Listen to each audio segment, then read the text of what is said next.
En 2015, les personnes migrantes sont confrontées à une crise de l'accueil en Europe. Sous couvert de répondre aux multiples naufrages en Méditerranée, l'Union européenne accélère la mise en place de dispositifs et réglementations hostiles aux migrants, dans une perspective strictement sécuritaire. Au lieu d'assumer ses responsabilités en matière de sauvetage en mer, d'accueil et de protection, l'Europe a renforcé les contrôles et la militarisation de ses frontières, tant à l'extérieur de son territoire qu'à l'intérieur, entravant ainsi la mobilité des exilés. À l'intérieur de l'Europe, le règlement Dublin prive les personnes de la possibilité de choisir le pays auquel elles demanderont protection et pèse sur les pays formant la frontière extérieure de l'Union européenne, particulièrement l'Italie et la Grèce.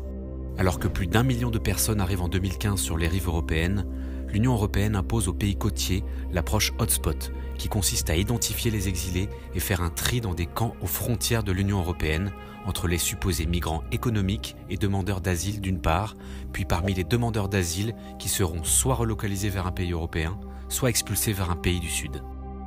Supposée être la facette solidaire de l'approche hotspot, la relocalisation n'a finalement concerné entre 2015 et 2018 que 35 000 demandeurs d'asile sur un total d'1 million de personnes arrivées.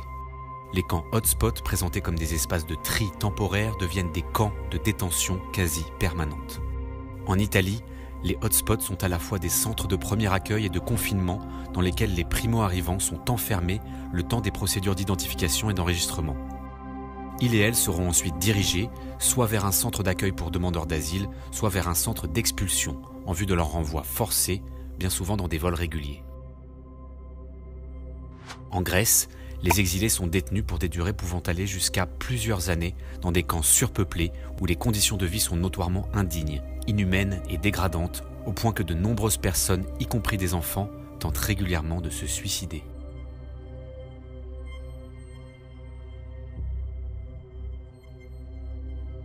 En hiver, le manque d'infrastructures mène régulièrement à des morts par hypothermie. Aux portes de l'Europe croupissent des milliers de personnes dans l'indifférence générale.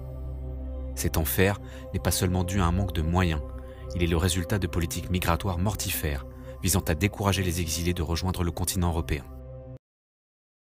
Luttons contre les camps de la honte et pour la liberté de circulation.